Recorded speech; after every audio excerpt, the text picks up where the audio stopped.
BPBD Kota Ambon melalui Pusat Pengendalian Operasi Penanggulangan Bencana mencatat ada 16 titik di Kota Ambon yang mengalami bencana.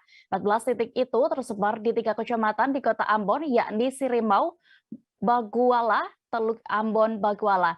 Dan untuk kondisi terkini di sana, kami sudah terhubung dengan rekan Dedi Aziz, reporter dari Tribun Ambon yang akan melaporkan situasinya. Silakan rekan.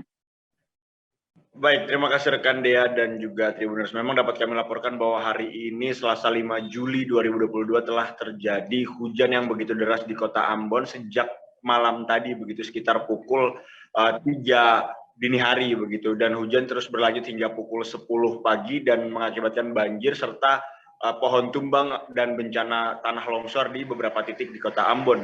Di antara lain bahkan di dekat kediaman Gubernur Maluku Murad Ismail banjir mencapai paha orang dewasa begitu, sehingga juga melumpuhkan lalu lintas menuju ke Bandara Internasional Patimura begitu. Tidak hanya itu, terjadi juga pohon tumbang di kawasan Unpati begitu, Universitas Patimura, kemudian juga banjir juga terjadi di kawasan Air Kuning, Kecamatan Sirimau. Nah, banjir atau bencana yang terjadi hari ini merupakan salah satu bencana yang paling besar yang terjadi selama 6 bulan terakhir di Kota Ambon, di mana hujan yang mengguyur terhitung sejak pukul 3 pagi sampai pukul 12 siang begitu. Dan memang warga di beberapa titik di Kota Ambon juga saat ini sedang sama-sama untuk membersihkan sisa-sisa banjir yang menggenangi rumah-rumahnya. Terima kasih sudah nonton.